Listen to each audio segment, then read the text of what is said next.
নমস্কার, আপনাদের সবাইকে স্বাগত। বাকসিদ্ধ মাতৃসাধক জ্যোতিষ শ্রী রামকৃষ্ণ শাস্ত্রীর অনুষ্ঠানে আপনারা এখন রয়েছেন, দেখবেন প্রোগ্রাম বাই দ্য ওয়ে আগামী 25 মিনিট। আপনারা সবাই জানেন যে মহাভারত এবং রামায়ণ ছাড়া যা যা যুদ্ধ পৃথিবীর বুকে হয়েছে কোনোটাকেই ধর্মযুদ্ধ বলা হয় না, কোনোটাই ধর্মযুদ্ধ নয়। বিশেষত মহাভারত হচ্ছে ধর্মযুদ্ধ। রামায়ণের যদি যুদ্ধ বলেন, অর্থাৎ রাবণের সঙ্গে রামের যুদ্ধ, সেটাও কিন্তু স্ত্রীকে উদ্ধার করবার উদ্দেশ্য নিয়েই হচ্ছে লড়াই। অর্থাৎ রামায়ণও খুব একটা যে ধর্মযুদ্ধ এরকমটা কিন্তু নয়, তবে মহাভারতের যুদ্ধ ধর্মযুদ্ধ বলা হয়। এখন এর পরে আমি যদি সাম্প্রতিক সময়ের যুদ্ধের কথা বলি, তাহলে আপনাদের সবথেকে বেশি মনে পড়বে ইরান, আমেরিকা এবং ইসরায়েলের যুদ্ধের কথা, এবং তার সঙ্গে মিডল ইস্টের প্রায় অনেকগুলো দেশ জড়িত হওয়া। এর আগে যদি আমরা একটু পেছোই, তাহলে ইউক্রেন এবং রাশিয়ার যুদ্ধের কথা আপনাদের মনে পড়বে। তার আগে আপনি যদি পিছিয়ে যান তো ভারত চীনের যুদ্ধ, ভারত পাকিস্তান যুদ্ধ, এগুলো মনে পড়বে। 1971 সালের মুক্তিযুদ্ধের কথা মনে পড়বে। এই সমস্ত যুদ্ধই ক্রোধ বা রাগ থেকে তৈরি হয়েছে।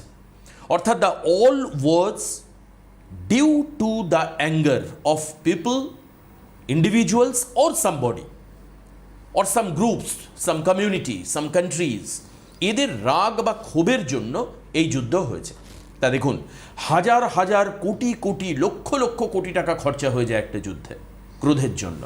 দুটো দেশের কথা না বলে আসি আপনার পরিবারে, একের পর এক ডিভোর্স, একের পর এক ডিস্ট্রাকশন, আত্মহত্যার ঘটনা, ডিপ্রেশন, রাগ বা ক্রোধের থেকে হয়।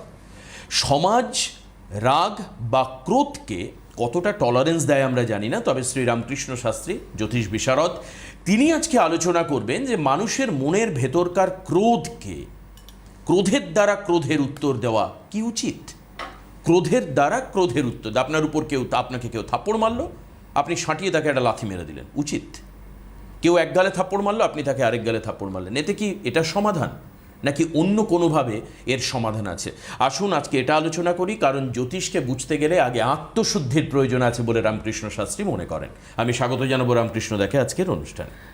নমস্কার, আমার সকল দর্শক বন্ধুদের প্রণাম জানাই এবং আমার আরাধ্য দেবী তারা মাকে প্রণাম জানিয়ে, আমার থেকে বয়সে কনিষ্ঠ আমার ছোট ছোট ভাই বোনদের আমার শুভেচ্ছা ও ভালোবাসা জানিয়ে, এবং আমার গুরুদেবকে প্রণাম জানিয়ে, আমার জন্মদাত্রী পিতা মাতা সকলকে প্রণাম জানিয়ে আমি আমার আজকে অনুষ্ঠান শুরু করছি। বিষয় হচ্ছে, ঠাকুর বলেছিলেন যে তুমি ফোঁস করো কিন্তু ছোবল দিও না।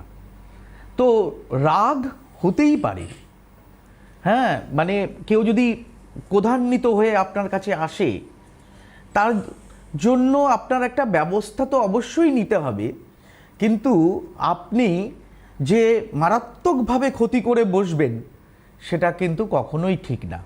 তবে প্রতিরোধ বা প্রতিকারের ব্যবস্থা কিন্তু করতে হবে। আপনার পরিবারের উপরে অহেতুক নির্যাতন করছে, বাজে করার চেষ্টা করছে, ক্ষতি করার চেষ্টা করছে। অনেকে আমাকে বলেন যে রামকৃষ্ণদা, এই যে আমার পরিবারের উপরে এত ক্ষতি হলো, এটা ঠিক হতে এত সময় লাগছে কেন?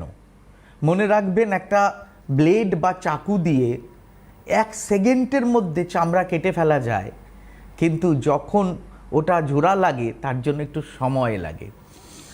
আর আরেকটা কথা মনে রাখবেন যে অনেকে আসল প্রতিকার বা প্রতিবিধান ব্যাপারটাই বোঝেন না। ভূত ধরিয়ে ভূত ছাড়ানোর গল্প অনেকেই করেন।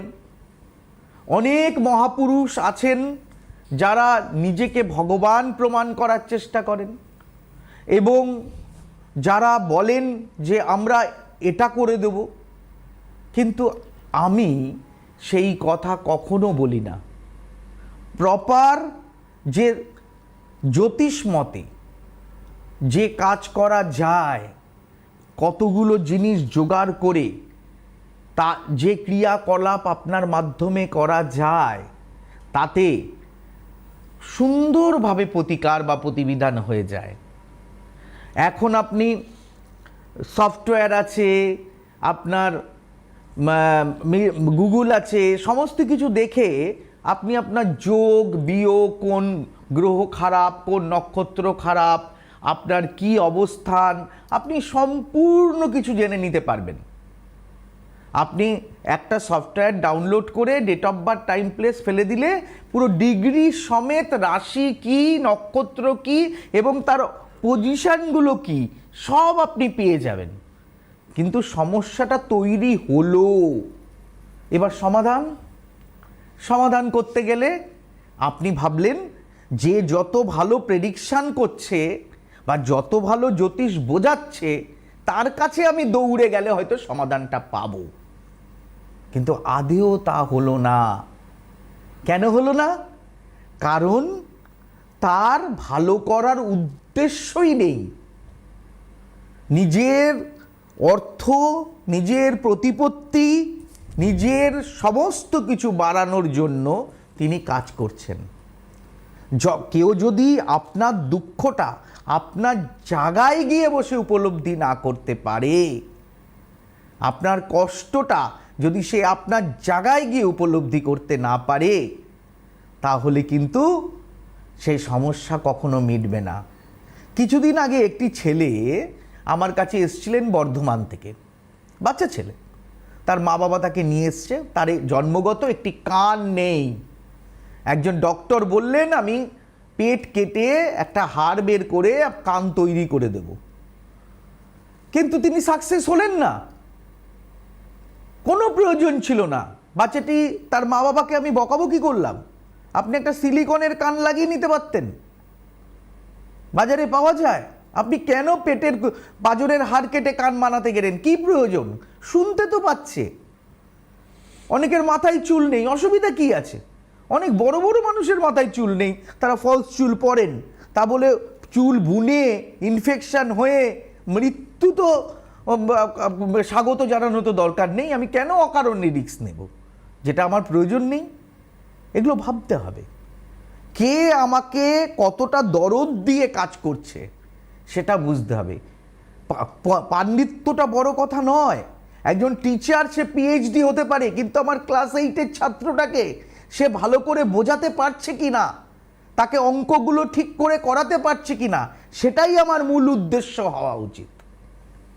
এটা ভালো বুঝতে হবে। একদম। যাই হোক, ফোনে কেউ আছেন, কে আছেন? একটু দেখে হ্যালো হ্যালো হ্যালো, হ্যাঁ নমস্কার, কে বলছেন? কে নমস্কার। শোনা যাচ্ছে? হ্যাঁ, শোনা যাচ্ছে। শোনা যাচ্ছে। কে বলুন, বলছেন বলুন। আপনি? হ্যাঁ হ্যাঁ, নমস্কার, আমি নিবেদিতা বলছি। নিবেদিতা নিবেদিতা সরকার, কোথা থেকে বলছেন নিবেদিতা? রামপুরহাট থেকে বলছি। রামপুরহাট মানে বীরভূম থেকে। আচ্ছা বেশ। নিবেদিতা, কার সম্পর্কে আপনি জানবেন? আমি নিজের সম্পর্কেই জানতে চাইছি আর কি। এই প্রোগ্রাম সম্পর্কে আপনার কোনো কমেন্ট, কোনো মতামত, কোনো না না, হ্যাঁ, আমার তো criticize? দাদাকে ভীষণ ভালো লাগে, কারণ আমার মা একবার ছোটবেলায় ওনার কাছে আমাকে নিয়ে গিয়েছিলেন, তো আর তারপর থেকে আর যাওয়ার সুযোগ হয়নি। তো আচ্ছা। আমি ওই জন্য একটু আমি এদেরটাই একটু জানতে চাইতাম আর কি। তা সেই সময় আচ্ছা নিবেদিতা, তুমি কত বছর আগে আমার কাছে এসেছিলে? সেটা তো আমার ঠিক খেয়াল নেই। ছোটবেলায় বলছেন? ছোটবেলায়, উনি যখন ছোট ছিলেন। 10-12 বছর আগে হবে। হ্যাঁ, হবে বোধহয়। আচ্ছা আচ্ছা, হ্যাঁ বলো এবারে। ডেট অফ বার্থ হচ্ছে 4/10/1996। 4/10/1996। কটার সময়? 10টা 10 10টা 10 রাতে? রাতে। হ্যাঁ আচ্ছা, জন্মস্থান কোথায়? বীরভূমেই? হ্যাঁ হ্যাঁ, রামপুরহাট। রামপুরহাট, ঠিক আছে। তাহলে ছোটবেলায় যখন এসেছিলে নিবেদিতা, তখন রেমেডি হয়নি মনে হয়, না এমনি দেখিয়ে চলে গিয়েছিলে? হ্যাঁ হ্যাঁ দাদা তাই হবে। মানে তোমার এখনো পরিষ্কার মনে নেই আর কি, বুঝতে পারছি, অনেক দিন আগে ছোটবেলা। না না, তাই হবে মানে আমি বুঝলাম না। মানে তুমি আমার কাছ থেকে কোনো প্রতিকার বা প্রতিবিধান নিয়েছিলে? না না, কিন্তু সেটা আমি ঠিক জানি না, কিন্তু এখন আমার কাছে তো সেরকম কিছু নেই। আচ্ছা, আচ্ছা, আমি বুঝতে পেরেছি, মানে অনেক ছোটবেলায় অতটা মনে নেই, হতেই পারে এটা। ঠিক আছে।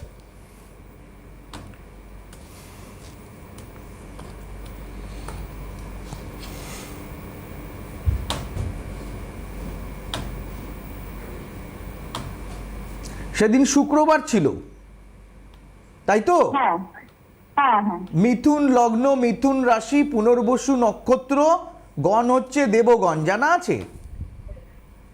গণ জানতাম না, বাকিগুলো জানতাম। আচ্ছা, ব্যাপার হচ্ছে নিবেদিতা, তুমি উচ্চ শিক্ষিত একজন মেয়ে, প্রচণ্ড বুদ্ধিমান, বুদ্ধিমতী, জ্ঞানী, উদার, চিন্তাশীল, কিন্তু ছোটবেলায় তোমার খুব অল্প বয়সে তুমি পিতৃহারা হয়েছো। এটা কি ঠিক বললাম আমি? হ্যাঁ হ্যাঁ হ্যাঁ। আচ্ছা, এবারে নিবেদিতা একটা কথা আমি বলি, যেটা তোমার সব থেকে বড় সমস্যা হচ্ছে তোমার বিবাহিত জীবন নিয়ে। হ্যালো, হ্যাঁ শুনতে পাচ্ছি। আমি মনে হচ্ছে তুমি ভালো করে শুনতে পাচ্ছ না। বিয়ে হয়েছে তোমার বিবাহিত জীবন নিয়ে প্রচন্ড সমস্যা চলছে। হ্যাঁ দাদা, সেটা তো একটা সমস্যা আছেই। আচ্ছা, আচ্ছা। তুমি যখন আমার কাছে এসছিলে, আমি কি সেটা বলেছিলাম তোমার মাকে? এটা কি জানো? হ্যাঁ, আমাকে মা বলেছিলেন যে এই বিষয়ে আপনার সাথে কথা হয়েছিল। কিন্তু উনি কি বলেছিলেন সেটা মা অতটা ক্লিয়ার করেনি, তাই তো? হ্যাঁ। বুঝতে পারছি সেই সমস্যাটাই কিন্তু এখন আরো বেশি বড় করে দেখা দিয়েছে। কবে বিয়ে হয়েছে নিবেদিতা? হ্যালো, হ্যাঁ শোনা যাচ্ছে। না কবে বিয়ে হয়েছে? কবে বিয়ে হয়েছে? 2020-তে। মানে 6 বছর হয়ে গেল। হ্যাঁ। এই 6 বছরের কনজিউগাল লাইফ কেমন যাচ্ছে একটু বলো দেখি। আমি শুধু জাস্ট ওনার একটা প্রেডিকশনের উপর তোমায় জিজ্ঞেস করছি, একটা প্রেডিকশন, যে সংসার জীবন খুব একটা ভালো না যাওয়ার কথা। হাজবেন্ডের সঙ্গে সম্পর্ক কেমন বা পরিবারের কি চলছে এখন একটু ক্লিয়ার করো দেখি। হাজবেন্ডের সঙ্গে সম্পর্ক বলতে সেরকম তো ভালো সম্পর্ক নয়, মানে আমাদের দুজনের কথা বললেই ঝগড়া হয়ে যায়, এরকম একটা পরিস্থিতি। তাহলে যাই বলি না কেন দুজনে উল্টোই বলি, আর সেখান থেকেই ঝামেলাটা শুরু হয়ে যায়। ইস্যু হয়েছে মানে বাচ্চা কাচ্চা হয়েছে কিছু? হ্যাঁ আর কি, মেয়ে আছে আমার। মেয়ে আছে। আমার মনে হচ্ছে তুমি নিজেই খানিকটা মানে দ্বিধাগ্রস্ত। ব্যাপার হচ্ছে তুমি যার ডেট অফ বার্থ বলছো, তুমি সে নও, হয়তো তার বোন কিংবা দিদি। না, 96-তে জন্ম, 28 বছর। তুমি 28 বছর বয়স, আমার মনে হচ্ছে ও নয়, ওর বোন বা দিদি। তুমি কি তোমার কথাই বলছো? একবার ক্লিয়ার করো তো নিবেদিতা। না, আমি আমার কথাই বলছি। তোমার কথাই বলছো? শিওর? আমার মনে হচ্ছে তুমি তোমার কথা বলছো না, কারণ তুমি এত দ্বিধাগ্রস্ত হতে না, কারণ তোমার সন্তানের ব্যাপারে জিজ্ঞেস করলে। যাই হোক, তুমি কোনো সংকটময় পরিস্থিতির মধ্যে হয়তো আছো, কিন্তু তুমি আমার সঙ্গে যোগাযোগ করো। আমি তোমাকে হয়তো লিখে দিয়েছিলাম যে তোমার বিবাহিত জীবন ভালো হবে না, তুমি নিজে পছন্দ মতো বিবাহ করবে, সেই প্রতিকার বা প্রতিবিধানগুলো তুমি করনি, এই তার কারণে আজকে তোমার এই অবস্থা এসে দাঁড়িয়েছে। এর জন্য কিছুটা তোমার মাও দায়ী। মা যদি জোরজবরদস্তি করতো সেই সময় নিশ্চয়ই প্রতিকার বা প্রতিবিধান করতে তুমি। আপনি যা বলেছিলেন, আমার মনে হয় যেটা শুনে এতদিন প্রোগ্রাম করার সুবাদে ওর মা খানিকটা গোপন রেখে নিবেদিতাকে বিয়ে দিয়েছে। হ্যাঁ, বুঝলেন? কারণ ও নিজেও ক্লিয়ার নয়। ও বলছে মায়ের সঙ্গে আপনার এই বিষয়ে কথা হয়েছিল, কিন্তু কি যে কথা হয়েছিল না ব্যাপারটা হচ্ছে আমি একদম স্পষ্ট ব্যাপারটা বুঝতে পারছি। নিবেদিতা যে মেয়েটি আছে, সে মেয়েটি ওর বোনকে দিয়ে বা দিদিকে দিয়ে কাউকে দিয়ে ফোন করাচ্ছে। হতে পারে। কারণ বিষয় হচ্ছে, কারণ পাশের থেকে কেউ বলে দিচ্ছে, ও উত্তর দিচ্ছে। হ্যাঁ ঠিক আছে নিবেদিতা, যাই হোক, তুমি যার সম্পর্কেই জিজ্ঞেস করো না কেন বা তোমার সম্পর্কে জিজ্ঞেস করো না কেন, কিন্তু বিষয় হচ্ছে তোমার বর্তমান সময় একদম ভালো নেই। তুমি প্রতিকার বা প্রতিবিধান করবে। মঙ্গল নিচস্থ অবস্থায় বসে আছে, হ্যাঁ, মাঙ্গলিক যোগে বসে আছে। কারণ মাঙ্গলিক যোগ, অনেকে বলেন মাঙ্গলিক দোষ। আমরা মাঙ্গলিক দোষ কেন বলি? মাঙ্গলিক মানে একটা শুভ জিনিস, সেই শুভ জিনিস তার দোষ। মানে যে কোনো শুভ কাজ, শুধু বিবাহ নয়, পরিবারের যে কোনো শুভ কাজে সেইটা অশুভ হয়ে যায়, তাকেই বলে মাঙ্গলিক দোষ। মাঙ্গলিক দোষ বলাটাই সব থেকে ভালো। অনেকে বলেন মাঙ্গলিক কথাটা ঠিক নয়, কিন্তু কথাটা একদমই ঠিক। মাঙ্গলিক মানে শুভ একটা মাঙ্গলিক ক্রিয়া, মাঙ্গলিক বিবাহে মাঙ্গলিক এই মাঙ্গলিক ব্যাপারটা দোষ, তখন তাকে মাঙ্গলিক দোষ বলা হয়। সেই জায়গাটার থেকে একদম প্রপার ঠিক আছে কথাটা, তোমার কিন্তু সেই দোষে তুমি দুষ্ট এবং গ্রহণযোগে তুমি পিতৃহারা এবং হয়েছে। তবে প্রচণ্ড চেষ্টায়, যেহেতু বুধাদিত্য যোগ তোমার রয়েছে, এই জন্য উচ্চশিক্ষা এবং চাকরি কিন্তু তোমার হয়েছে। ঠিক আছে, যাই হোক নিবেদিতা, তুমি ভালো থাকো। আমরা পরের ফোনে নেব। তবে এটাও আমার মনে হয় যে অনেক মেয়ে কিন্তু টেলিভিশনে এসে ক্লিয়ার করে নিজের জীবন সম্পর্কে বলতে চায় না। তার জন্য কি হতে পারে? তার জন্য আপনার এখানে ফোন করার দরকারই নেই। আপনি সরাসরি বুকিং নাম্বারে ফোন করে আপনি একটা অ্যাপয়েন্টমেন্ট নিন, চেম্বারে গিয়ে কথা বলুন, কারণ it is private life and I think that you should talk in between four walls. আপনার চার দেওয়ালের মধ্যে কথা বলা উচিত। কাজেই যাদের কনজুগাল লাইফে, বিবাহিত জীবনে হতে পারে শ্বশুর বাড়িতে বসে ফোন করছে, পাশে শ্বশুর বাড়ি কেউ রয়েছে নাই, তিনি জানাতে পারেন, তো ডেফিনেটলি আপনি চেম্বারের জন্য। যাই হোক, অত আমাদের মাথা ব্যথার কারণ নেই, কারণ যিনি ইসে করবেন তিনি সমস্ত দায়িত্ব নিয়ে তিনি ফোন করে সঠিক কথা বলার চেষ্টা করবেন, এটা আমার মনে হয়। এটাই অনুরোধ রইল। আপনার কে রয়েছে? আচ্ছা, মনে হচ্ছে আরেকজন আছেন ফোনে। পরের ফোনে কি আছে? হ্যালো হ্যালো হ্যালো, হ্যাঁ নমস্কার, বলুন কে বলছেন? হ্যাঁ নমস্কার স্যার। কোথা থেকে বলছেন? আমি বীরভূমের লাভপুর থেকে বলছিলাম। হ্যাঁ বলুন। কার সম্পর্কে? আমি নিজের সম্পর্কেই জানতে চাই। হ্যাঁ, date of birth, time, place বলুন। কি নাম আপনার? প্রণাম গুরুদেব। হ্যাঁ প্রণাম। কি নাম আপনার? অর্ণব মুখার্জি। অর্ণব মুখার্জি। হ্যাঁ, ডেট অফ বার্থ বলুন। 19/7/1990। 19/7/1990। কটার সময়? সন্ধ্যে 7টা 10। সন্ধ্যে 7টা 10। কোথায়? সিউড়ি।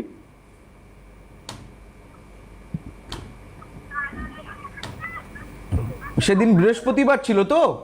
হ্যাঁ। মকর লগ্ন, বৃষ রাশি, দেবগণ, জানা আছে? হ্যাঁ জানা আছে। আচ্ছা,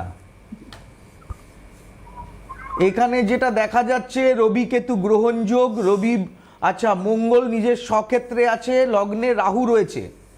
আচ্ছা অর্ণব, তুমি যে কোনো একটা গুপ্ত কাজ তুমি জানো, যে কাজটা হয়তো গান বাজনা, আবৃত্তি বা জ্যোতিষ চর্চা বা যাই হোক, যে কোনো একটা ব্যাপার তুমি জানো, যে বিষয়ে তোমার অভিজ্ঞতা আছে, সেটা সকলের মধ্যে নেই।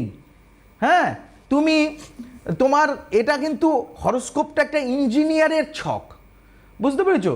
তুমি পলিটিক্যাল ইঞ্জিনিয়ারিং, কিন্তু খুব হায়ার স্টাডি কিন্তু তোমার দেখা যাচ্ছে না, কিন্তু তুমি জীবনে সব কিছুই আছে, তার মধ্যে একটা অন্ধকারময় পরিস্থিতি কিন্তু তৈরি হচ্ছে তোমার, মানে কোনো কিছু থেকেও মনে হয় নেই। মানে এই ঘরের মধ্যে সমস্ত আলো যদি না থাকে, সব কিছু যেমন দেখা যায় না, তোমার জীবনটাও ঠিক তেমনি, মানে পুরো বালতি দুধে এক ফোঁটা গোচনার মতো। হ্যাঁ, তুমি কি করো বলো তো আমাকে?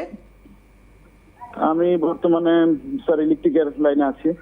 আচ্ছা, ইলেকট্রিক্যাল লাইনে আছো, মানে টোটাল ইলেকট্রিক্যাল ইঞ্জিনিয়ারিং এর ব্যাপার তুমি কিছু জানো? হ্যাঁ জানি স্যার। এবং আপনি যেটা বললেন যে আধ্যাত্মিক যে ব্যাপারটা, আমি একটু জ্যোতিষটাও হালকা মানে চর্চা মানে হালকা জানি স্যার। আচ্ছা, এমনি তুমি যখন মুখার্জি বললে না, তার মানে তুমি পুজো পাঠও করো? পুজো পাঠও করি, ঈশ্বরের পুজো করো তুমি, তাই না?